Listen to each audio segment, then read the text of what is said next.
In our former sessions, we learned one chapter at a time, so I could read the Hebrew and the English. But today we have to learn 13 chapters, the longest story in the book of Bereshit.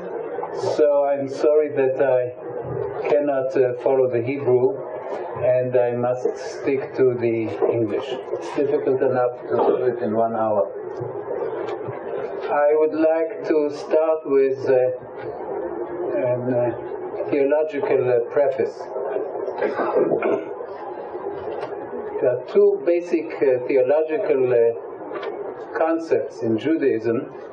One is human free choice, and the other one is divine providence.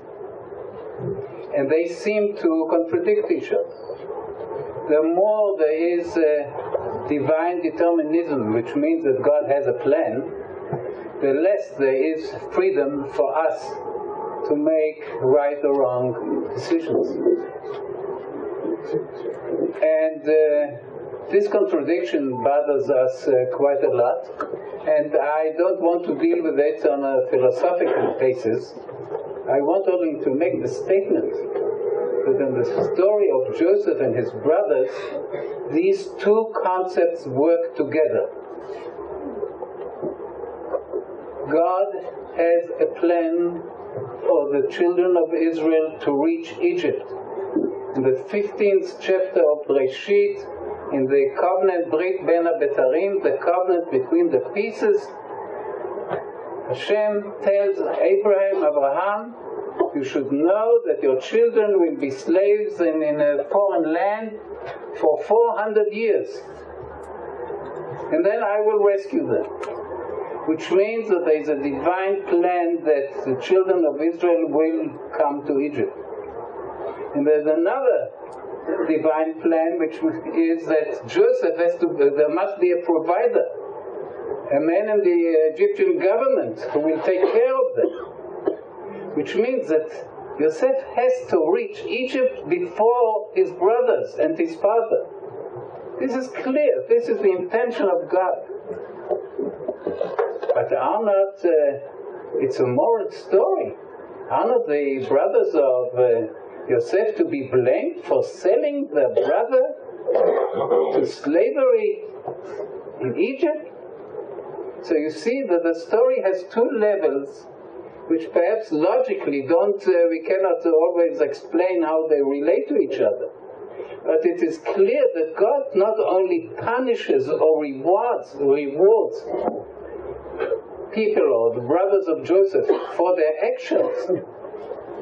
God has a plan in advance, and He intervenes in the story itself. I would say it's important not only that the children of Israel will reach Egypt, it is even more important that the carriers of the destiny, you say carriers in English? Nosei HaYeud, the carriers of the destiny, will fit the destiny. In other words, the destiny should not be carried out by bad people, but people who better themselves. And as he was saying, testing, this is a good motto for the book of Bereshit. Testing. We are all tested, not only before Yom Kippur. It's a story of God putting us to test. And it's a very sad story in its beginning. And the more you suffer at the beginning, you more celebrate at the end. So those of you, there are some in every audience who don't like me to stress the sins of our forefathers, which I do with delight. They say these 12 tribes of Israel, and in Hebrew they call them Hashvatim, not the sons of Yaakov, they are the Shvatim, they are the tribes. The more they sin at the beginning of the story, the greater their tshuva at the end of the story. So if you refrain yourself from seeing the truth at the beginning, you prevent yourself also from seeing the glory at the end. So this is the deal which I had with you. Now, if I would have a virtual marker, I would mark with yellow the sentences of Psukim where God intervenes in the story, which will show us, which will make it clear that this is a verse speaking about providence and not about reward and punishment. All right, so this is for me very important to stress these interventions to show the two levels of our lives, and especially of this story. This is enough, I believe, as an introduction. And now, to remember that the story starts that Yosef is 17 years old, at the beginning of the story. He will be 30 years the ruler of Egypt, or the viceroy of Pharaoh.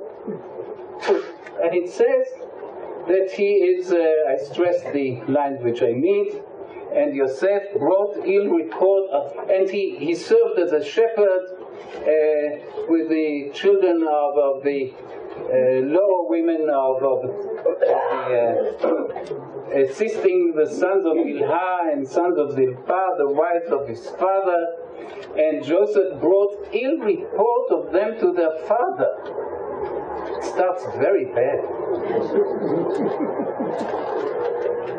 Which means that he feels himself more attached to the father than to his brothers. And there is no brotherly solidarity.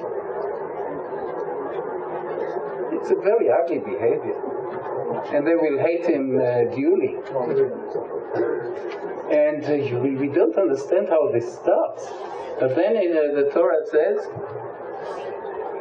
for he was Joseph and Israel and Jacob loved Yosef more than all his sons, for he was the child of his old age, and he made him an ornamented tunic.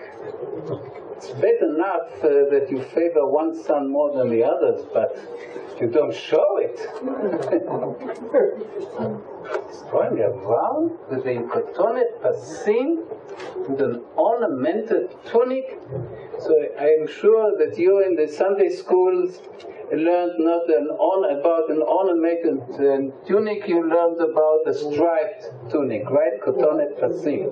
But this Perush is wrong, and we actually don't know exactly what Kotonet pasim means, but I read a very beautiful comment that says that in the book of Daniel, you remember the hand writing on the wall, Mane Mane Takelu Farsim, it says Pisat Yad, which means that this, how do you call it in English? The wrist is called a pas. And two wrists are called pasim. So if this is true, now we take this pasim from the book of Daniel and bring it to the tunic and says it's a long-sleeved tunic, which means that it reaches his pas yad and his pas regel. It's a long tunic and a long-sleeved tunic, which means it's a tunic for Shabbat, but not for the 6 days of working. But if you work, you put up your sleeves, right? Which may mean that Yaakov is saying, you don't have to work. You stay with me. You can bring me some information about your sons, 12 children or 11, they do a lot of quarreling, and you bring me some information, but we will see immediately that while they go to raise at Shechem, he stays at home. So if the Perush for the ornamented tunic is right or wrong, but it really means that there is a strong discrimination in the house of our forefather. How can we explain this? The importance of reading well is to read slowly and to close the book virtually and ask yourself, the fact that he is the son of his old age is not enough. What is very important about biblical narrative is that it tells the events, but not the motivation. And you have to supply the motivation. Here there is a piece of the motivation, but not only a piece. So I ask myself, does not Yaakov Avinu understand what each of us understands? That you hide your favorism? That you don't discriminate in the open? The answer which I offer to you is that there's a very deep affinity between Yosef and Yaakov. Because the real son of his old age is Binyamin. So what is the affinity? First of all, he was the extremely handsome son of the extremely handsome Rachel, the mother whom he loved and that passed away. Secondly, like his father, he was a dreamer. A man who was guided by his dreams. Yaakov Avinu had this wonderful dream of the ladder in Bethel and other dreams. And Yosef is Baal HaChalomot, the master of dreams. Most important is that Yaakov was the second born, who strived from the womb to be the firstborn. And Yosef is a latecomer in the house of Israel, and Yaakov destined him to be the Bechor. Now, as you know, Yaakov had to make a lot of sins in order to gain the Bechorah. And the worst of it was that he had to להתחפש? After Purim, I forgot, how do you say? To disguise himself. He had to disguise himself as his older brother, put on these furs of the skin, and say, Anochi Esav B'chorecha.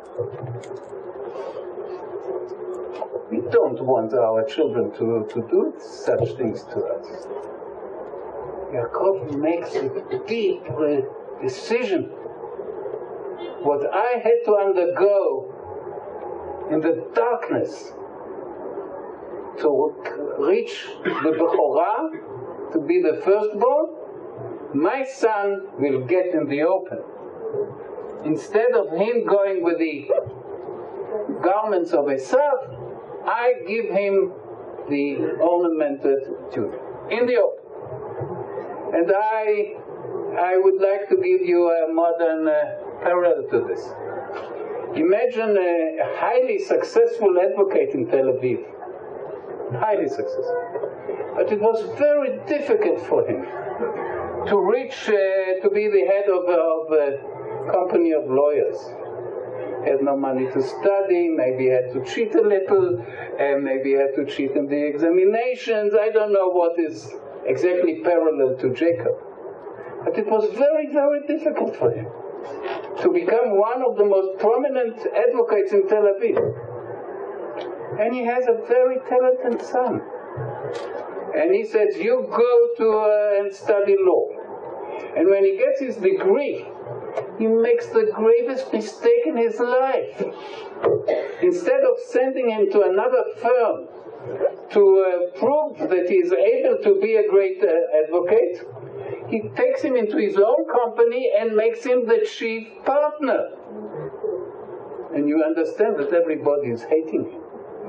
Because he wants, as all of us, to save his child, we do it with our children, to save our children from the hardship of life by letting them skip them, which is the greatest mistake in education.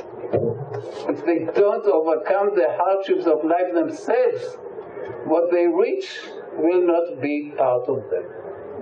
So I believe this is not to mitigate what Yaakov did, this is to explain, at least in our terms, that he wanted to have a shortcut for Yosef. And you know, in life, the short way is the longer way. And Yaakov had to wait, and Yosef had to wait. Both of them, all of them, suffered very much for this misguided, true love of Yaakov to his young son. So he's not only going around with this tunic while other people, his brothers, are going around with dreams. He is dreaming wonderful dreams. Dreams of his tremendous success and being the ruler of his brothers. These are dreams of Bechorah, of being the firstborn. So the first dream is about agriculture. To remember the sheaves, they are always, if you bind them in the waistline, they stand. But if you don't stabilize them, they fall down and they look like bowing down. So he's dreaming that his sheaf is standing upright. All the other sheaves of his brothers are bowing down. Probably this is what he saw in daytime, and this is what he dreamt in his... So you can dream what you want, but you don't have to tell it to your brothers, who are supposed to be the bowing down sheaves. And they hate him. And then he dreams a more grandiose dream. The sun and the moon and 11 stars are bowing down to him. In this dream, I can't visualize it. I don't know where he appears in this dream. Where he appears as a person, or he is another star. This is a little unclear, but this is a grandiose dream. And he's telling it to his brothers, and they hate him, and they can't speak to him peacefully. They can't say positive words to him. And he recounts it in their presence to his father. And if you want to see it virtually, one of the greatest mefarshim of the Bible is Rembrandt. And he has a wonderful painting of all these brothers. And the youngster is telling his dream, and Yaakov understands the gravity of the situation. And so to speak, rebukes him, says, how could it be that your father and your mother, you can dream about your siblings, but you dream about father and mother? Wow, it's not a decent dream. It's a very undecent dream. And this rebuke does not help to bring peace to the house, because all of them believe that the dreams are real, that the dreams are prophetic. And the dreams don't need interpretation. All the other dreams in our story need human interpretation. These dreams are crystal clear. Aviv shamar et hadavar, and his father kept the matter in his mind, which means his father waited for the dreams to come true, because the dreams were really not only the dreams of Yosef, they were the dreams of Yaakov too. So the house is in strife. And now something unbelievable happens. If you don't believe me, it means that you really understand the story. First of all, the 10 brothers go to graze. And if you know the geography of Israel, you know that in wintertime the Bedouins graze in the Negev. Because the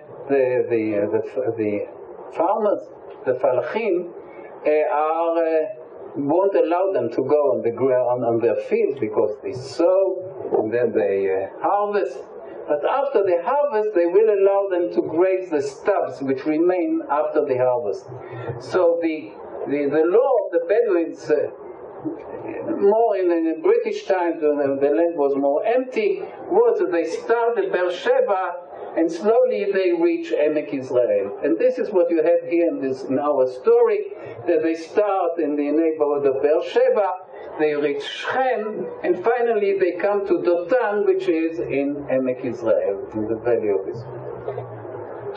And very naturally, Yosef stays at home, so to speak, to attend his father, and the others leave their wives, their children, and sleep in little tents out there in the fields, which is very difficult. But this is the lot of shepherds. And one day Yaakov says to his beloved son, I want you to go to Shechem and to see the condition of your brothers and of the sheep, of the herds. And he says, Hineni, here I am.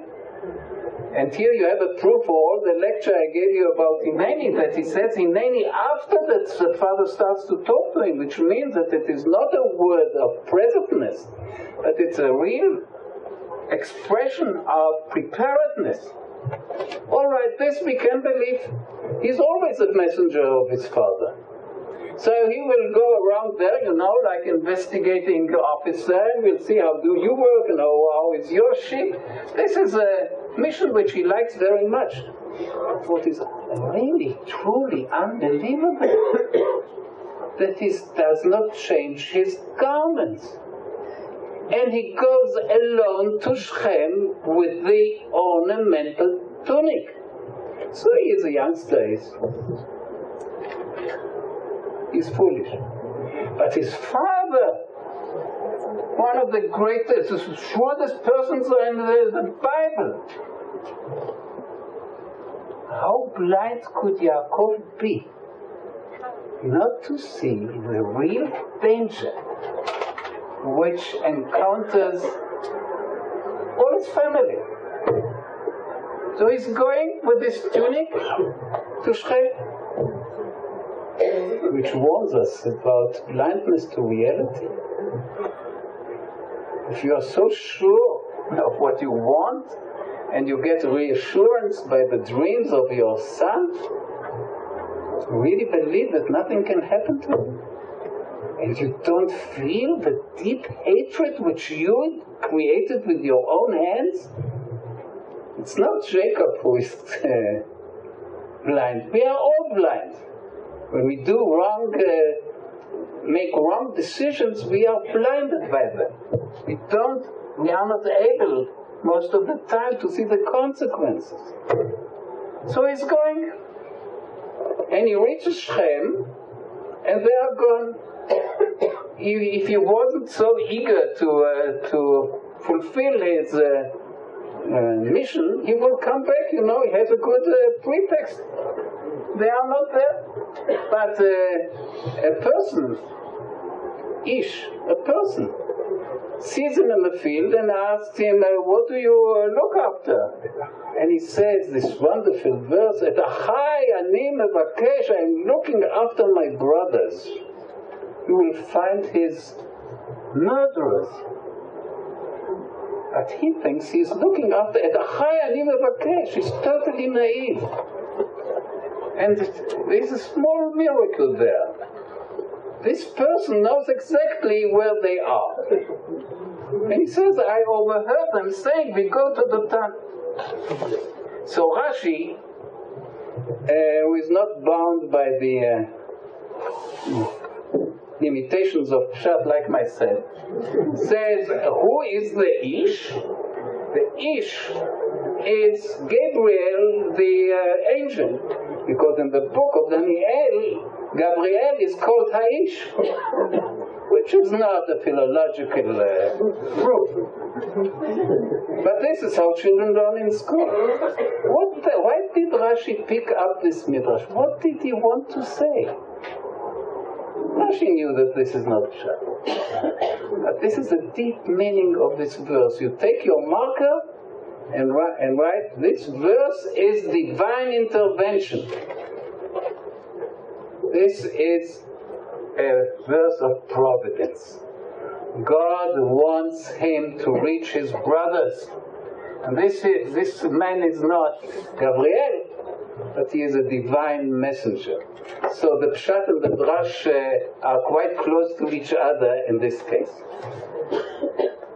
So he goes to Dotan, and they see him in his garment from afar, and say, Hine ba lachalomot halazeh ba, here is the dreamer, the great dreamer.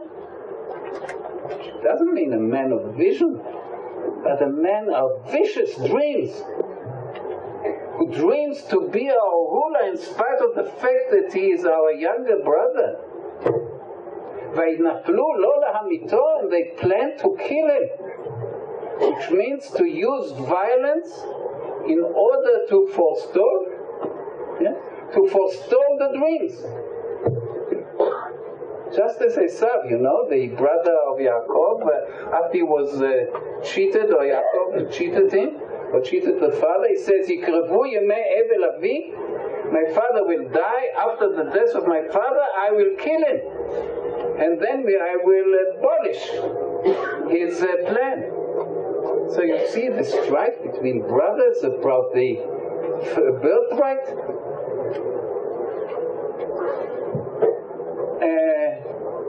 And Reuven, the real firstborn, says to them, we should not shed the blood of our brother. We can reach the same outcome by indirect murder, but you don't have to slaughter your brother. You can drip him into a pit and let him die by hunger, by, how do you say if you don't drink? By thirst. Which means, and I believe most of us feel like this, that indirect actions are less horrible than direct action. But the Torah says, Lahatzilo mi'adam. The Torah says, no, he had a plan. In the dark, he will take him out of the pit and return him to his father. He was not able to confront his brothers and say, no, this is not done. But he had a plan to do it in the hiding. And Joseph is thrown into the pit. Unbelievable, but it's written, Vayishvu le'echol lechem. And they were sitting around above the pit there, condemning him to die out of starvation, and they make a feast up there. This was the degree of their hatred.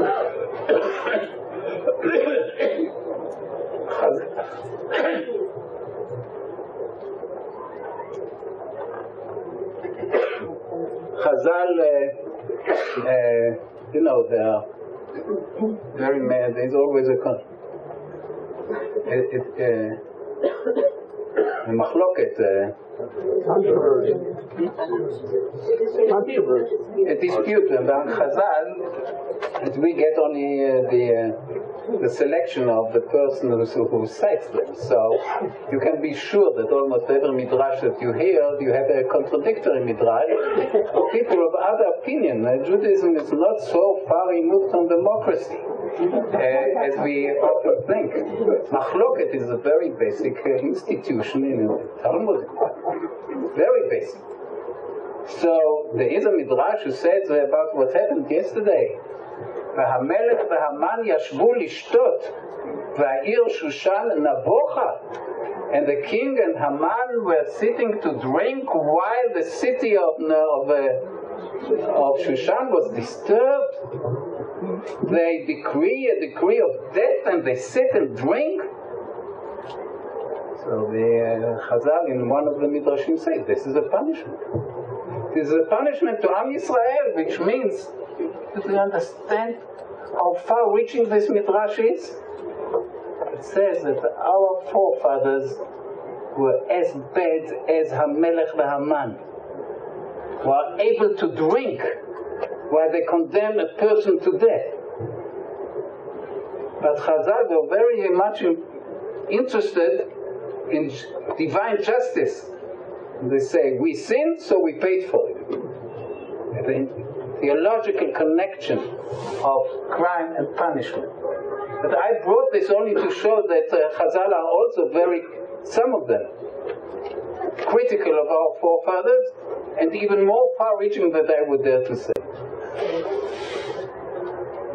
And then there come these Ishmaelim, traders on camels, and Yehuda, who is another Bechor, and they are competing, Reuven and Yehuda. He's always more sophisticated than Reuven, and he says, there is no real profit from letting him die, and indirect murder is not very different than direct murder. Let us sell him to Egypt, behind the iron curtain. Nobody returns from Egypt, especially if you are a slave there. So let us sell him to them, and we are more human, and we don't shed of his blood, and we reach the same consequences. And I think, and they agree, and I believe they're very, very happy that there was found that this Bechor, Yehuda, found a solution to forestall the dreams without murder. What I forgot to mention is that, so they sell it for 20 shekels. And 20 shekel, we know it from archaeology, was the price of a slave in those days. Which means they were not ashamed to take, or perhaps they wanted to camouflage that it is his brother, so they sold them in a real transaction. When then Reuven comes to the pit and sees that the pit is empty, he says, "Hayeled enenu va'ana ani vapa." The child has vanished, and where shall I go from here? What shall I do? Which shows, and he rents his garments. So we see that this is very important, that in biblical stories there is a symbolic language which we have to discover. And one of the components of this language is, in the story of Yosef, is garments, just like in Megillat Esther. Megillat Esther is a mirror of the Joseph story. So if I would have been invited before Purim, I would show you some 20 parallels. It's really built according to the story of Joseph. So in both stories, garments are very, very important. So the first thing is that the tunic means birthright. Now he is stripped of his tunic, and it is dipped into blood of a kid which they slaughter, and they don't dare to bring this to their father in person. They send a messenger.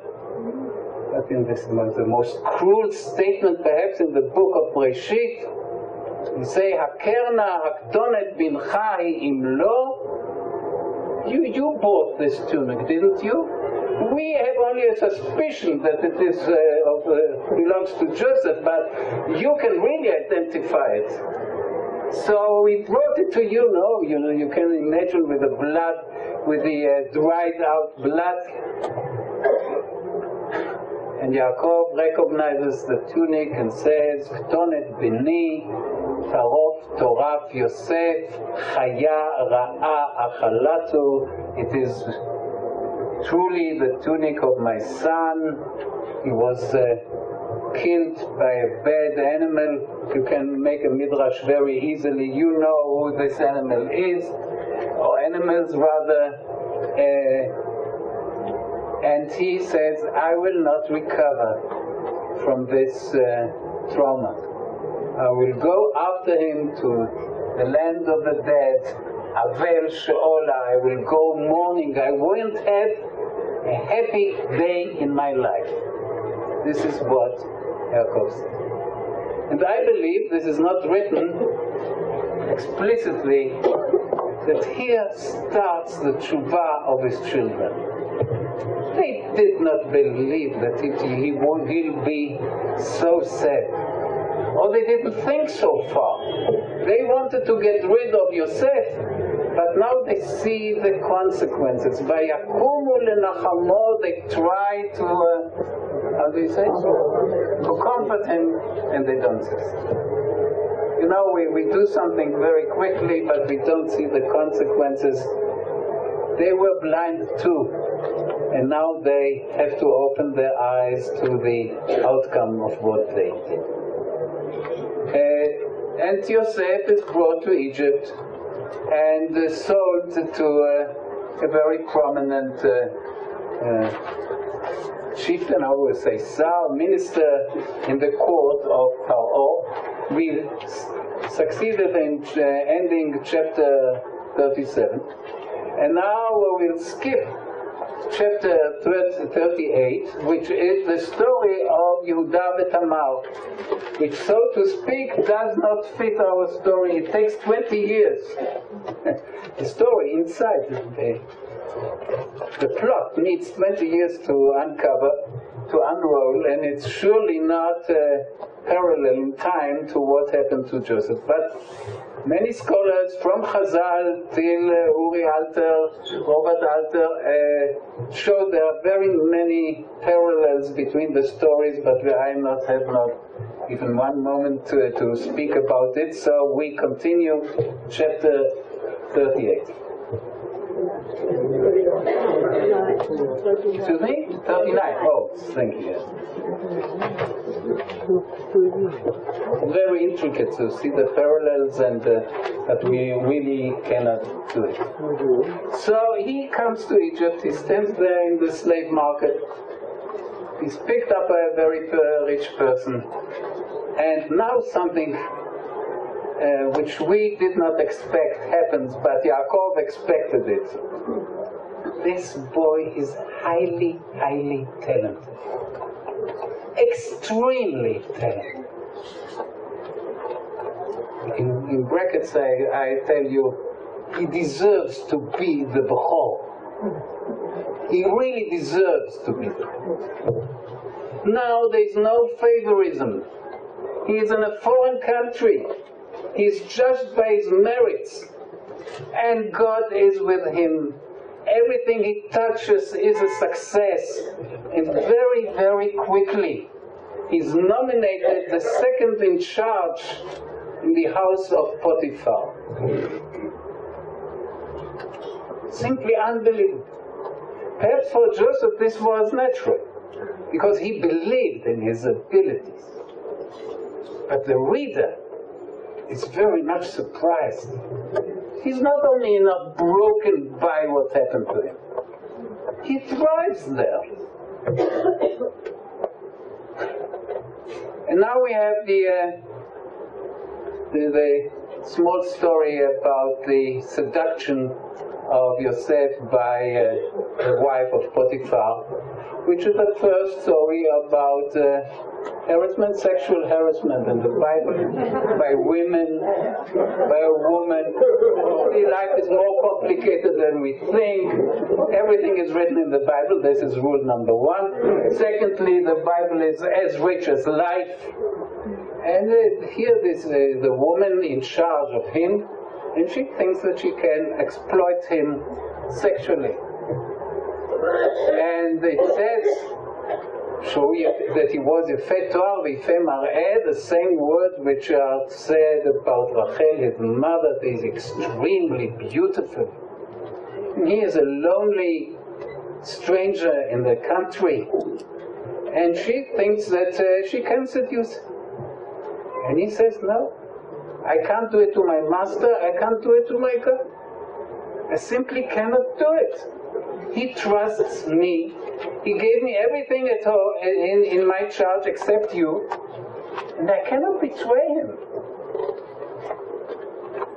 V'chatati le'Elohim. And in addition, God sees what I'm doing in every chamber, and I can't do it. But she does not accept no as an answer. And one day, when they are only alone, all people are busy outside, she tries to take hold of him. And she grabs his garment and he flees. And believe it or not, he is stripped again from his tunic.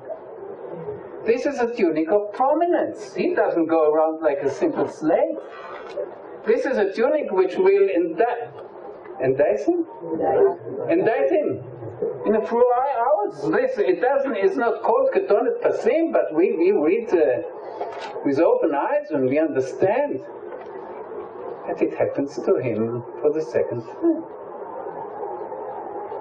And she is not hesitant to accuse him for trying to rape her, and says here he brought his garment, he laid it on. You have another picture of Rembrandt showing the garment spread on a bed, and she's showing this as a proof for his bad intentions. This stranger tried to rape me. And we readers close the book. We can't take it. We ask ourselves, in Egypt the same thing happens to him that happened in Dotan. But in Dotan, he was responsible, if not guilty, for the aggressiveness of his brothers. He was at least partially guilty. Why didn't he change his garments? And he was thrown into the pit. Here in Egypt, he is Yosef HaTzadik. This is how Chazal call him. He's a tzaddik who does not do the wrong thing because he has a conscience and he has obligations and he is fearing God. And he is stripped again, and the Torah calls the prison a pit, which makes clear the analogy. Yosef in his life, he goes from pit to pit. And you close the book and you ask yourself, does he deserve it? For surely not. So why that God, the God of providence, bring this upon Yosef, right? You cannot continue. You should not. If you have such questions, you should not continue. Open the Mefarshim, try to answer. Old and modern, try to find an answer. For sure, God is testing Yosef. And the fact that he did a good thing does not mean that he is rewarded immediately. This is not how it is in life, I fasted at Yom Kippur, immediately I become healthy of my ulcers, or what, how this? No, it's not so quickly. But this is more important. In Dotan, Yosef learned responsibility for his action and for his behavior. In Egypt, he has to have another lesson. Whether he believes truly in his dreams. Does he really believe that this pit, the second pit, is not the final station? He's really destined to greatness? This is a second testing, a different testing, an opposite testing. But we realize that God is educating Joseph, so finally he will be able to educate his brothers, because he is the great educator. The more than he is Yosef HaTzadik, he is Yosef HaMechanech, the Yosef the educator. The person who is able not only to save Egypt and his family, the person who is able to change his brothers to the good. So he's in the pit. But you are already accustomed to the talents of Joseph. You are not surprised. Immediately, he is recognized as being so talented that the master, the person in charge of the prison, makes him the second in command. It's when I read the story of Joseph, and in my parents' home there were not many books for children. Oh, there were thousands of them in German, in Gothic script, but for children they were very... So one day I was sick and my father left and said I have to go. I said, what should I do? He said, read. I said, what should I read? He said, read the story of Joseph. When he came back, I was in tears. This is probably the time when I was destined to be a Bible scholar. Anyhow, about biblical narrative, I was in tears. So then I imagined that Joseph got some kind of a ring with all the keys of all the cells in the prison in Egypt, except one key, to leave the house. He was not able to free himself. But inside the prison, he was the most free person. So one morning, as you remember, he sees two Egyptian ministers in a deep depression, and he brings them the tray with breakfast, and he says, oh, you want also psychological treatment? They say, yes, we need psychological treatment. So they said, we had horrible dreams and we cannot decipher them. You say, so the one who had a good dream was very courageous to tell his dream. The other one, he waited. So he tells his dream. It's a wonderful dream. I can't even spend a minute. What is so important about the dream is that everything happens very quickly. So good dreams, you know, they happen quickly without any hindrance. And Yosef says in 3 days you will be, how do they call it in Russia? Yeah, but rehabilitated, right. In 3 days. And so the other one gets courage, and poor guy he had a nightmare. The second dream is more important psychologically. Imagine that you have here all the loaves which you have baked for Pharaoh, and birds are eating them. Birds are eating them. So what do? You put them down and drive away the birds. But once you put it again on your head, you see that they are picking again. You are caught in a nightmare. You can do only one thing to awake. It's a very slow dream.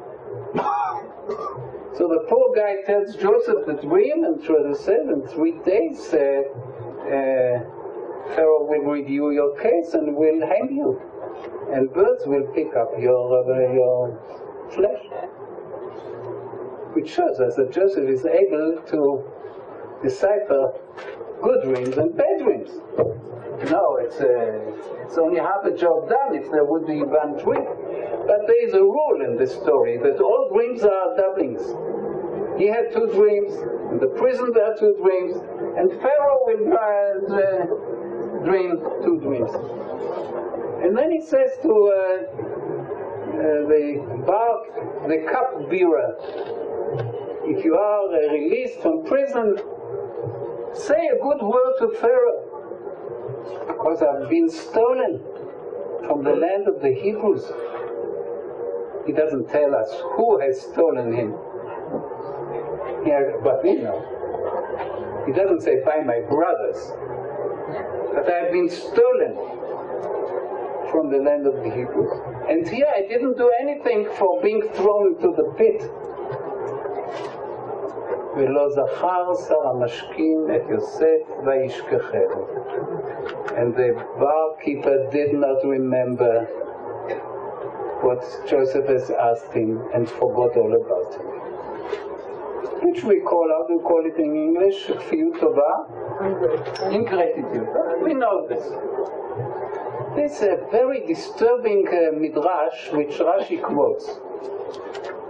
Rashi says, and now, as you know, Yosef will have to spend 2 more years in prison because this guy was ungrateful.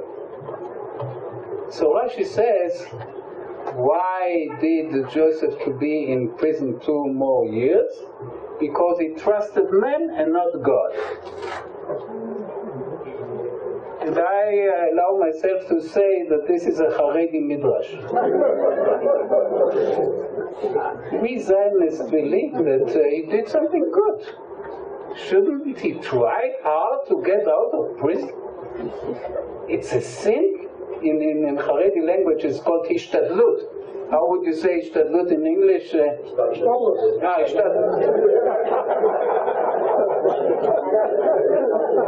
There are words which are untranslated into English. In English it means human effort. In the diaspora, we had the ability to understand that there is no place for our effort. And Rashi was right for his times.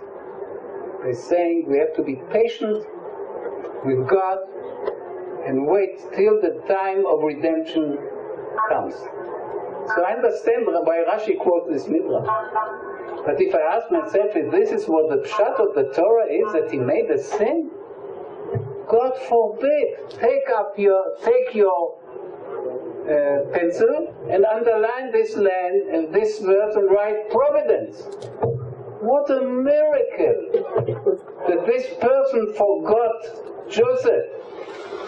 If God forbid he would have remembered and would be a decent person, he would say a good word to Pharaoh. Pharaoh would release Yosef. Yosef is highly talented. In 2 weeks he will build up Macy's in the main street of Alexandria, and will go out of Jewish history. He'll be another rich American Jew. Right? Joseph has to be redeemed in the court of Pharaoh. Only there his redemption is meaningful for providence and for his own fate. So sometimes we have setbacks in life which seem to us horrible and unjustified. But from the point of view of providence, the bus which we missed is destined to clash into another bus. And we think that missing the bus was something horrible, but it turns out to be it was something wonderful. So you need a different test.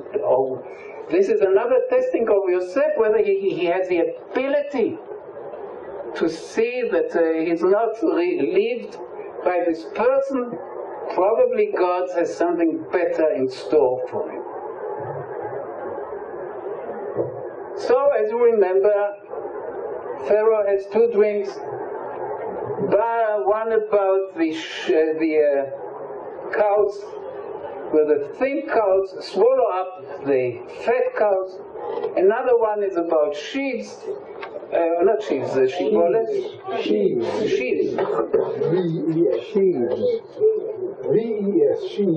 Sheaves. And they once again, the thin one swallow up the fat ones. This is very, very strange and disturbing. And if I miss something in the book of Genesis, is to have half a page of all the wrong answers of all the great experts for dreams. I would like very much to hear, because Pharaoh understood that these were wrong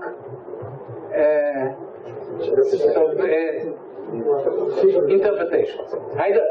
It's very intriguing, but you know the Torah has very short story. So once he hears, so now the barkeeper says, the cupbearer says, I've been in prison and there's a person there who can interpret dreams, bad dreams and good dreams. So Pharaoh says, rush him to him. And we have another very important verse, and they gave him a haircut and changed his clothes. And we understand, and Joseph understood, that his fate changes, that if his garments change to the good, his fate also changes for the good. And now Pharaoh tells him his dreams again. And Joseph, this arrogant lad in the land of Canaan, says, Le'Elohim Pitronim. In a very modest way, he says, the answer is given by God, not by myself. If I'm graced by divine help, I will be able to answer your questions, but it's not me it's God, which we did not believe that he would change to that degree. And he says, what does it mean? Where do we have in life such a situation that the fat one is swallowed up by the thin one? If bad years come after good years, and the bad years are so bad that there is nothing remains of the good years. Right? So this is a very convincing interpretation of the dreams. It says the 7 cows are 7 years, and in 7 years, after the fat years, there will come thin years where Egypt won't be able to survive these years. So he is volunteering an advice to Pharaoh. This man has self-confidence. And he says, you should nominate a minister in charge of preparing Egypt for the bad years. And if you collect enough food, Egypt will survive. So Pharaohs, you can imagine all these Egyptian ministers, all from New England, sitting there, and Mr. Kissinger arrives with his German accent, and Nixon says, you have to agree, he's brighter than everybody around, isn't he? That's what happens. They don't like this. But this is what happens. And he changes the garments of Joseph, and he gives him his ring, and he says, Revit Zahav al Tzavaro, you have it with Mordechai, you read it in the Megillah, but it's actually happens for the first time in our story. The garment of sovereignty is given him again, and for good. And because he merits it, not because his father wants to favor him. He really merits this garment. And all of Egypt is falling down before Joseph, except his brothers. And you know, they are much more important for him than all of it. Now, this person who likes to annoy me every time I come with very difficult questions asks me, why didn't he write a telegram to his father? Why didn't he send a postcard with the pyramids and says, Father, don't bother, I'm alive? This question is asked by Ramban, the other commentators. Very good question. Which means all those who asked it actually means that you say that Joseph changed. It did not change so much. He is still absorbed with himself, isn't he? So I give you 5 minutes of my time to answer this. Why didn't he deliver his father from his agony? Because he was in the same agony on the other side.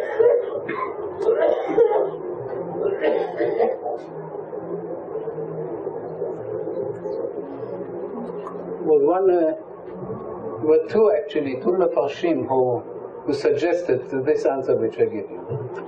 One was Rabbi Yehuda Chassid, the other one was Bechor Shor. Imagine that he writes this message. You say Yaakov is very happy, Od Yosef Chai, and he convinced the 11 children, and at dinner time he says, how did he reach Egypt? I want to know, how did he? I send him to you. You are responsible for it. It will take Yaakov a week to find out the truth. Maybe Binyamin heard about it. Maybe Reuven will think that time has come for truth in this family. How long can you keep a secret? And the house of Yaakov would be destroyed forever.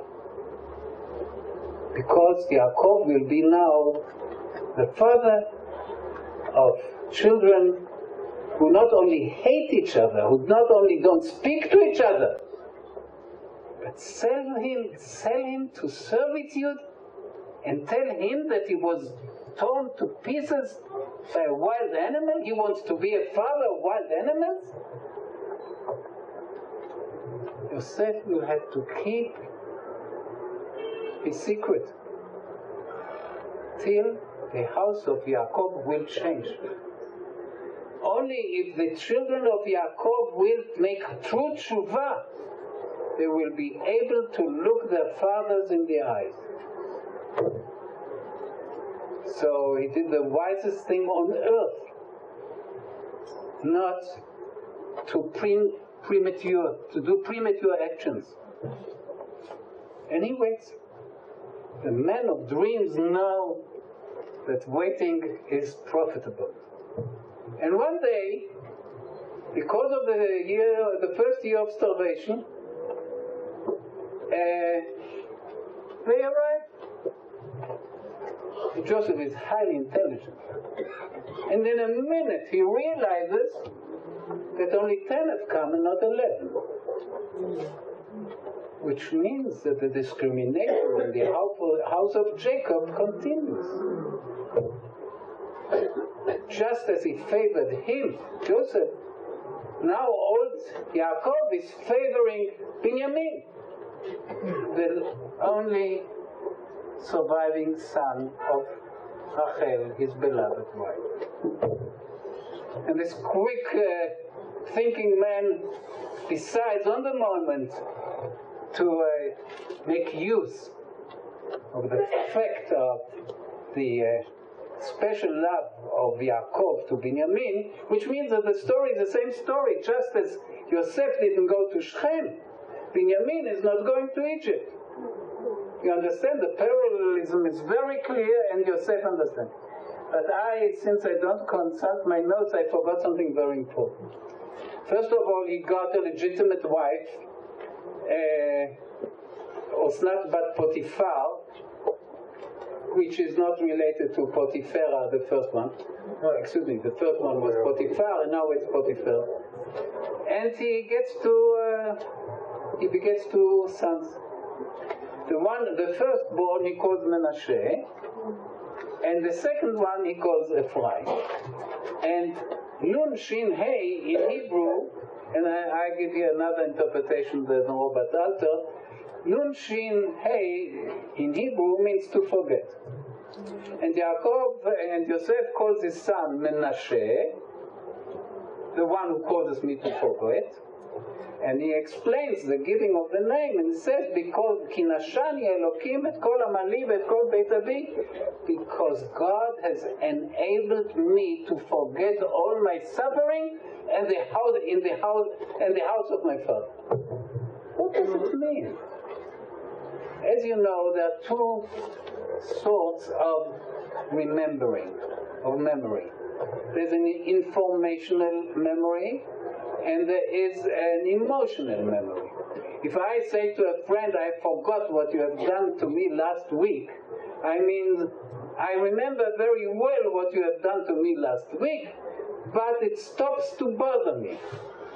Which means we are not in the sphere of information, we are in the emotional or the ethical sphere.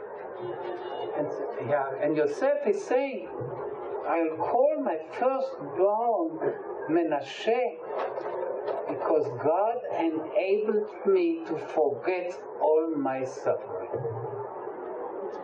For me, this is highly important because you know the second part of the story, you remain here till midnight. So the second part of the story is that he will be very brutal to his brothers. And we wonder whether this is sadism, revenge, or this is education. So before we reach the second part of the story, the narrator, the Torah tells us, he calls his first son Menashe because he really forgot. And he doesn't need revenge anymore. Imagine two persons who survive Auschwitz. And they come to Israel and they marry very quickly. You know, this is how it happened 50 years ago. They want very quickly to build up a family. And they call the first son Menashe. Say, thanks to God that we are able to go back to normal life. Not that they forgot what happened to them, but it stopped to be traumatic to this extent that it directs their lives. I believe this is a very beautiful aspect of our story. The second one he calls Ephraim because God made me fruitful, be'eretz oni, in the land of my suffering, which means that he longs very much to go back to the humble life in Beersheba and not to stay there in Egypt. But he cannot, because he is a man of destiny, a man who fulfills divine destiny, even if he doesn't understand it exactly.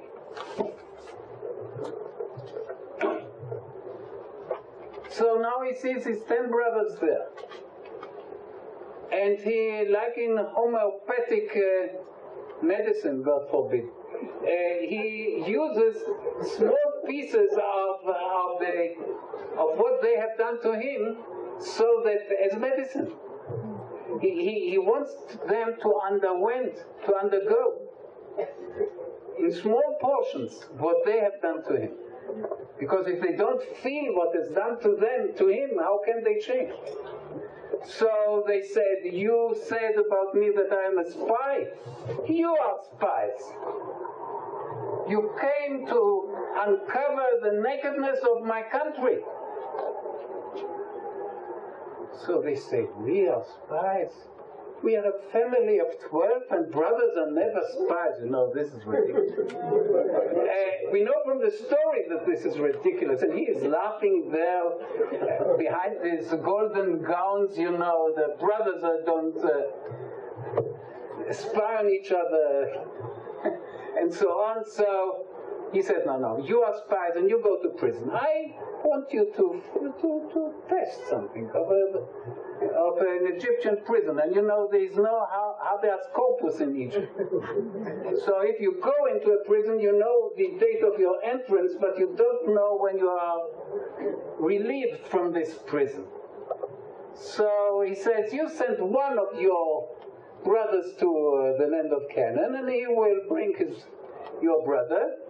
And then I will see that you are saying the truth. That they say one has died, Chad Enenu, and the other one is a small one who stayed to attend our father. So you bring Binyamin, which is simply impossible. So the sin was sending one of the brothers to Egypt.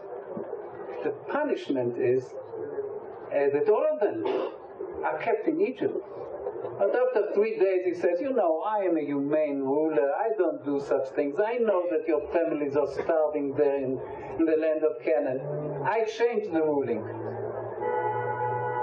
I will keep one of you, and the 9 will go with the donkeys, with all the food, will go back and feed your families. And now they suffer from what they have done. Formerly it was a sin that one of the brothers is torn from the family. Now it's a punishment. Shimon is torn from them and sent to prison. It's a hostage. And they start to make tshuva. And they say to each other, אבל אשמים אנחנו על אחינו אשר ראינו צרת נפשו. We are to be blamed for this. We deserve this because we have seen the suffering of our brother and we didn't listen to him. And Joseph cannot take it. And he goes to another room and weeps. And then washes his face and comes back. Which is another proof that he's doing it because he feels like a harsh educator. That this is highly necessary to make a deep change in their personality. And without this hard measures, he will never reach it. So he's sending them back 9 out of the 10. As you remember, he makes an order that they put the payment for the bread or the grain which they got in their bags. When they open their bags, they see the money there, and they are in total hysteria, in total shock, because now they know that they will be accused of robbery, and they are robbers. They stole their brother, they got money for their brother, and they know internally in their hearts that they deserve to be regarded as robbers. And they return to Yaakov and they tell him the truth, that they are not able to return to Egypt without Binyamin. Simply impossible. Yosef made it very, or the viceroy of Pharaoh made it very clear. It's utterly impossible. You will never get 1 grain of wheat if you don't bring Binyamin. And now Reuven says to Yaakov, you can kill 2 of my sons if I don't bring him alive, which is not very. Rashi says Bechor Shoteh. He is a Bechor, but he is a Yaakov will try to kill his grandchildren as a revenge for. Then Yehuda, who is always 1 step higher than Reuven, comes and say, I will be the guarantee for him, and if I don't bring him, I will be sinning to you all my life. But what is so beautiful in the story, imagine the sacks of grain in the tent of Yaakov. Like the Kinneret, they have a level, right? Every day they are sinking in it. They don't treasure their father. They don't say to their father the truth, because you like Binyamin, our wives and children will starve out. They let the grain speak for them. They realize that the lower the level of the grain will come down, Yaakov will finally understand the reality of the situation. And this is what happens. I appreciate so much their passivity. The Torah tells us a true ethical story. They are different. So finally Yaakov, who is like to bossing around, so he gives them all kind of advices. Now he's again in charge. And he says, you take a double amount of money and you bring for the produce of the land of Canaan all kind of medicine and perfumes, and you go there and you take Binyamin. V'ani kasher avadati, you understand that Malka Esther, when he said V'ani shacholti, this is a reflection of what Yaakov is saying. If I'm lost, I'm lost. I risk all my future because I love him more than I love you. I won't be able to take it if he does not come back. And Egypt is a very dangerous place. An unpredictable place of cruelty, of governmental cruelty. So they take Binyamin and they bring him to the palace. And once there is an officer there, and they try to make clear that they brought a double amount of money and they are not thieves. And this KGB officer, they always smile, you know. With a Russian smile says, don't worry, I got your money. It's probably from God. You know, you Jews believe in God. It's from God. And he says, you are invited to a dinner in the Kremlin with the viceroy of Pharaoh. which is an honor which most Israelis don't like to get in those bad days. They feel that they are, how do you say, malkodet? They are put into a trap. Now Joseph is so kind, is so nice, and he's so happy to see Binyamin, and he pretends that he doesn't recognize him, and he says, "Is this your brother Binyamin whom you told me about?" And then he blesses him with Elohim Yechoncha Beni. It's very paternal to him, and it's just like in the Kremlin. They come to this room and they see a sign, Reuven, Shimon, Levi, and they say to each other, they have a file on each of us.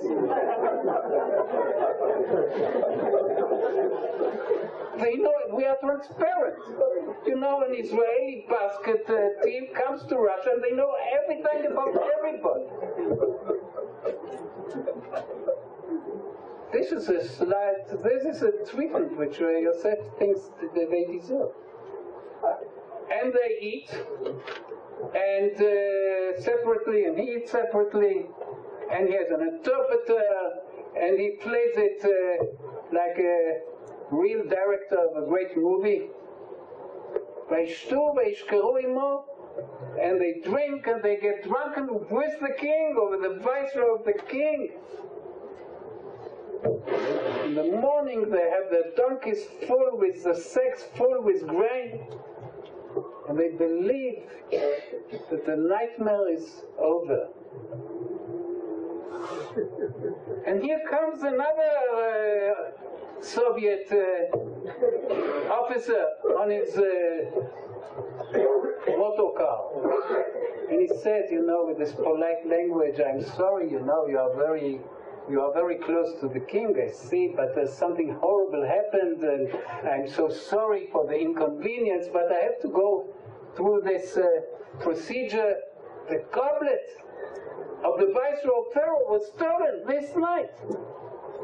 Now you heard that Israelis sometimes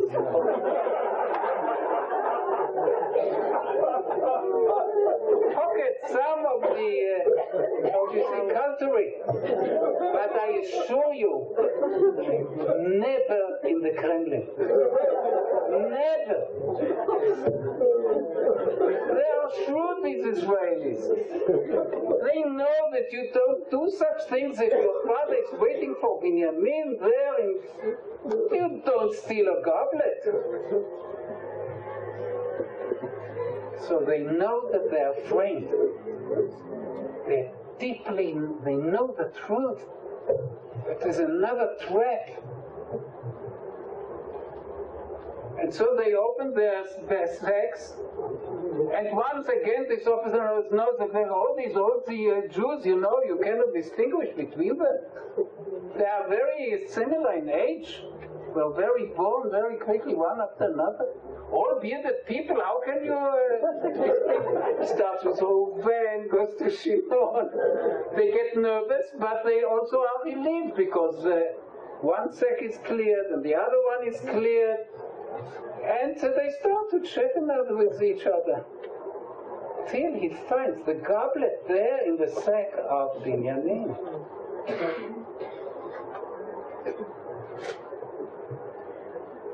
What does this mean?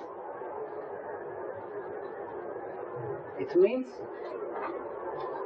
that they have the opportunity of their lives to get rid of the second son of Rachel. This is what it means.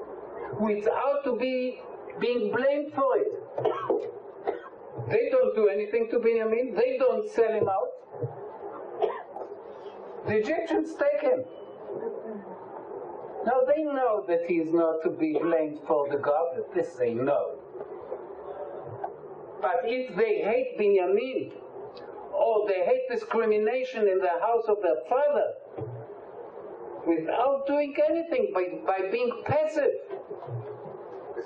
they can get rid of him. Just as they wanted to get rid of Yosef as a slave in Egypt, Binyamin will be the second slave in Egypt. And you read this verse, and Vayakumu, Vayashuvu, they stand up and they say, no, we go back to Joseph, to the viceroy. It's an act of solidarity. It shows us that there's a real tshuva, that Yosef succeeded in creating a similar situation where the envy of the brothers is tested, and as the Rambam says, what is real tshuva, what is real repentance, or if you like more, what is real change, when you come back to the same situation, or the same situation occurs to you, and you behave differently. So they come to Yosef and say, Hinenu lecha la'abadim, we will be your slaves. And Yosef, you know, really like a Russian KGB, says, no, God forbid, this is a land of justice. I won't put into prison any person who did anything wrong. I want only Binyamin. As if he doesn't know what Binyamin means for them. And then we have one of the most beautiful chapters in the old Bible, Parshat Vayigash, where Yehuda, the true firstborn, you know, he showed himself he sold him to Egypt. But now, he's retelling the story from the point of view of the brothers and says, you insisted of us bringing Binyamin. But our father loves Binyamin more than he loves us. Benafsho kshura benafsho, and his soul is chained, bound to the soul of his father. And if we come empty-handed without him, he will die. Which means we respect the feelings of our father.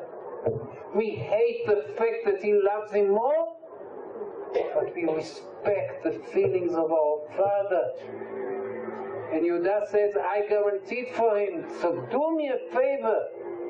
Take me as a prisoner instead of Binyamin. Ki I cannot come back.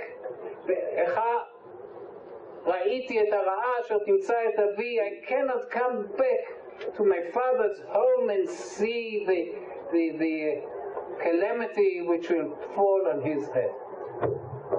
If I don't return, my father will take it. If Binyamin won't return, he won't be able to take it. This is real greatness.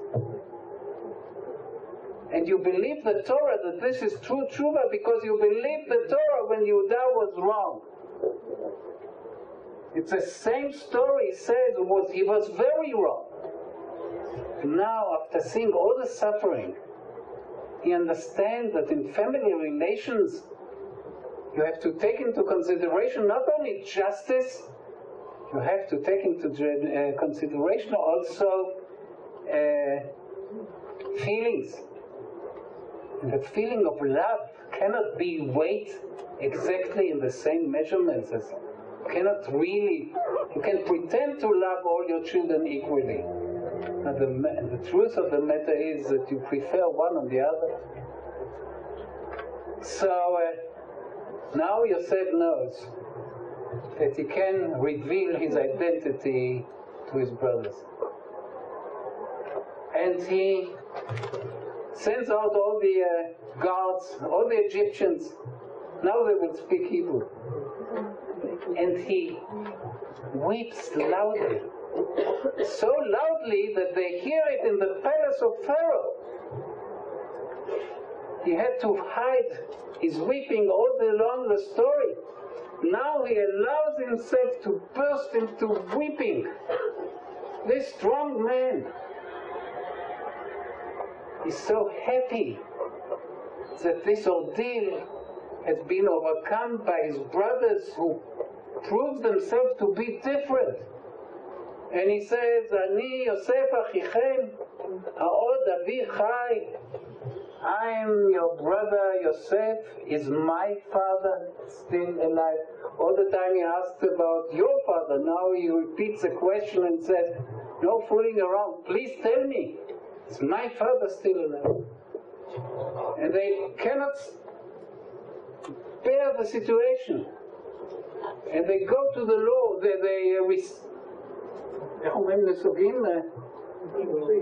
retreat to the wall. And they cannot speak again. Why? Because they thought they will be accused for stealing a goblet. Now it turns out that they are accused for stealing a brother.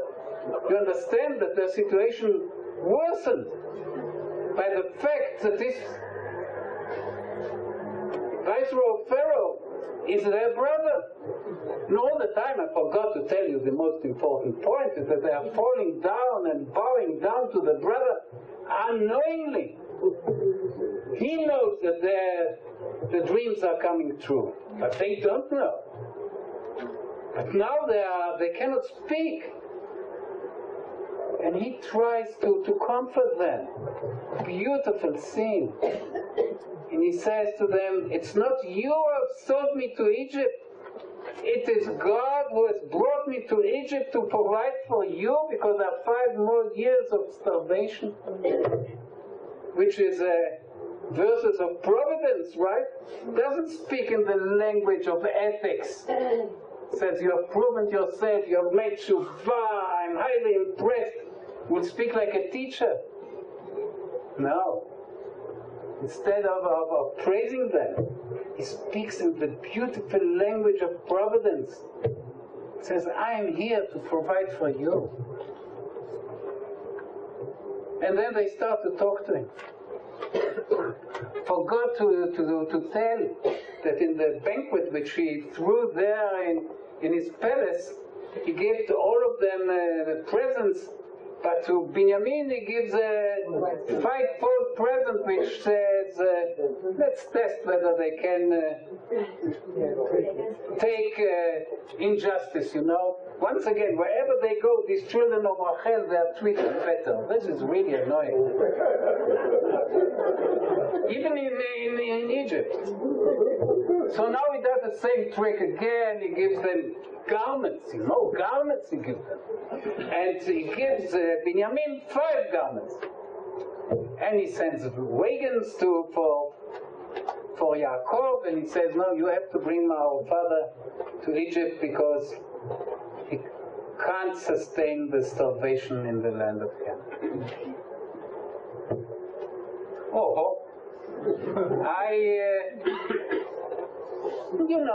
He sent them to Eretz Goshen, he takes care of them, everything is very well. He makes a meeting between Jacob and Pharaoh. I won't enter into all these details. I want to conclude by reading to you a few verses in chapter 50, which actually destroy all my theory and all my interpretation, and I'll have to go home very, how do you say, metuskal? Frustrated. So, please open chapter 50.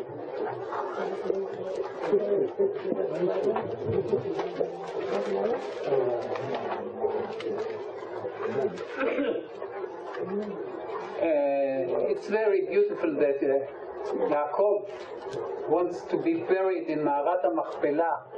Yaakov wants the children of Israel to feel foreigners in Egypt. So he says, you have to take an oath that you will bury me in the land of Canaan. And Joseph speaks Egyptian to Pharaoh and says, you know, he prepared the pyramid for himself there in the old country, you know. So, don't be insulted, but we have to keep his will, you know. He prepared all his life, he prepared like the pharaohs, you know. He prepared a grave for himself, so he gets an Egyptian funeral, official Egyptian funeral, and they go to the land of Israel, of Canaan, and they come back, and now there's a new crisis, which we did not expect. Because the way I interpreted the story, and it's not my invention, Abarbanel interprets it already this way, the brothers are still frightened. So I will find the verse.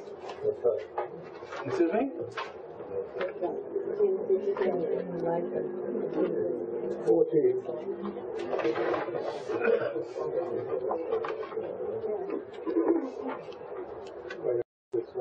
Oh, thank you. So I'm told it's verse 14, and Joseph went back to Egypt, he and his brothers, 14, and all who had gone up with him to bury his father after he had buried his father. And Joseph's brothers saw that their father was dead, so means realized, and they said, if Joseph bears resentment against us, he will surely pay us back for all the evil we caused him. And there is a very seldom agreement between all the interpreters which I have seen that this is a lie, which means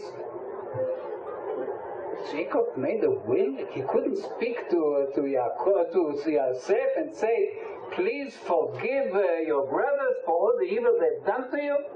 He has to make an oral will. No, this is a lie. They are so frightened that they changed, but Yosef did not change. And that Yosef is a second Esav. Once Esav said, my father will die and I will take revenge for my brother. Now they say he was afraid. He forgave us only because of our father, but not because because we have changed. Now father is dead, so they say, I'll repeat this lie, and they charge Yosef, saying, your father left a charge before his death, saying, thus shall you say to Joseph, we beseech you, forgive, pray the crime and the offense of your brothers, for evil they have caused you, and so now forgive, pray the crime of the servants of your father's God. Joseph knows exactly what is a lie and what is true. So when they come and tell him, they don't dare to come, they send a messenger. And Yosef wept when they spoke to him. What could he say? What could he read? All his educational efforts have collapsed. They really believe that he waited for the death of his father?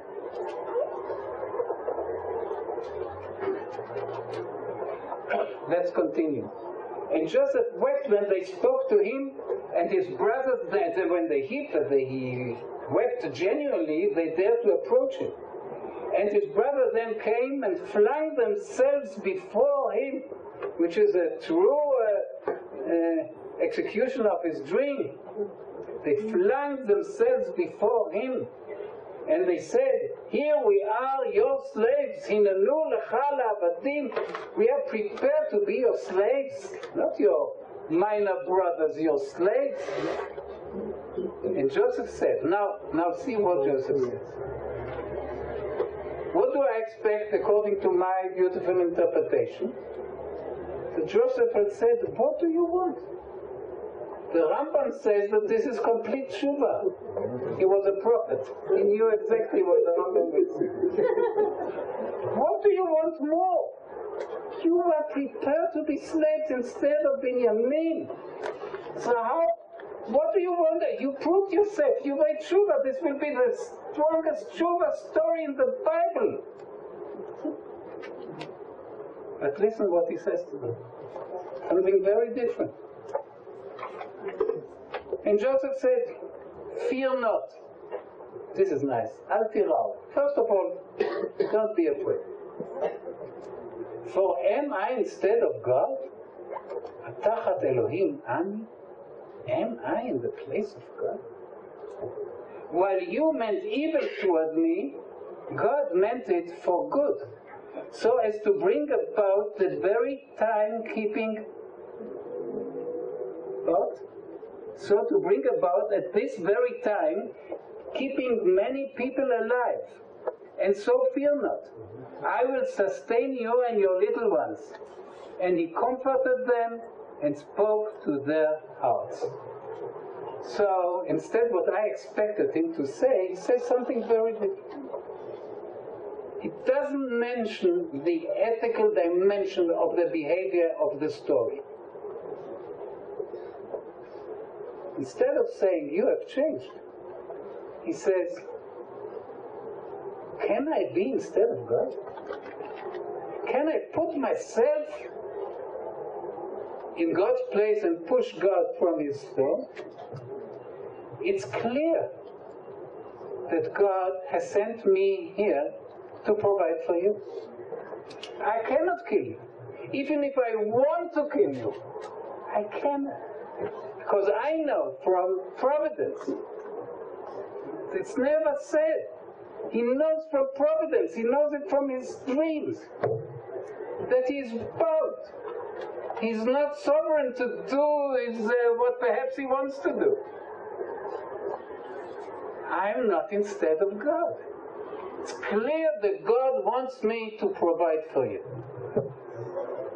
So can we, bring peace between my theory about the ethical development and the change and what Joseph is saying or not? This is the problem with which I want to conclude our session. When I was a student, I took a course with my father, who was a professor for education. And he gave a very beautiful course about all the blessings of education. And the last session was called The Limitations of Education. And he said there are political limitations, there are economical limitations. He built it up very beautiful. Some 10 limitations, psychological limitations, and we hated him, including his very son. What are the limitations? We were young people who wanted to believe in the power of education. And here comes this professor and says, be more realistic. Education never succeeds. Fully. It succeeds, but not fully. I think we have here a chapter about the limitations of education. They really did the best of what was expected from them. But they changed only in their behavior. They did not overcome their fear and their guilt. Now they behave well, but their guilt they keep carrying with them. They have sold their brother to Egypt, to serfdom. So, and Joseph understands this in a minute. What should Joseph say? Should he be the teacher, the educator who says, oh, you are good guys, I'll never dare to touch you because you have changed so beautifully? These are words.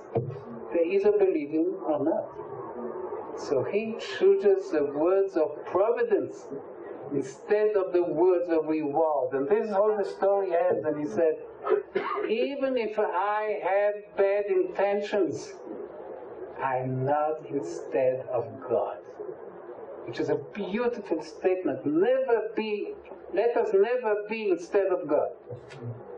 If we take the life of somebody, if we cause him cruel harm, we, so to speak, are superior to him. We place ourselves as his judges, and we make ourselves little gods. So Yosef is a true God-fearing person. He says, the worst thing for me to do is to replace God in his sovereignty. So don't be afraid. I have to provide for you. And I want to end with a midrash of myself, of my doing. You remember the dream with the sheaves? Joseph is standing there in the middle and all the brothers are bowing down to him. I, with my imagination, would like to believe that Joseph is recalling this dream right now. And he says, now I really understand my dream. I'm standing in the center and they're bowing to me. But I'm here, I'm placed here to provide for them. Right? the real meaning of the dream is that the one who rules serves, and he is responsible for his brothers. So if you see the dream visually, it's not written this way, but you can add it to the text, that the peace between Yosef and his brothers is because God educated Yosef in a very cruel way, and Yosef imitated God and educated his brothers in a very cruel way, but now there's harmony in Israel. Shalom.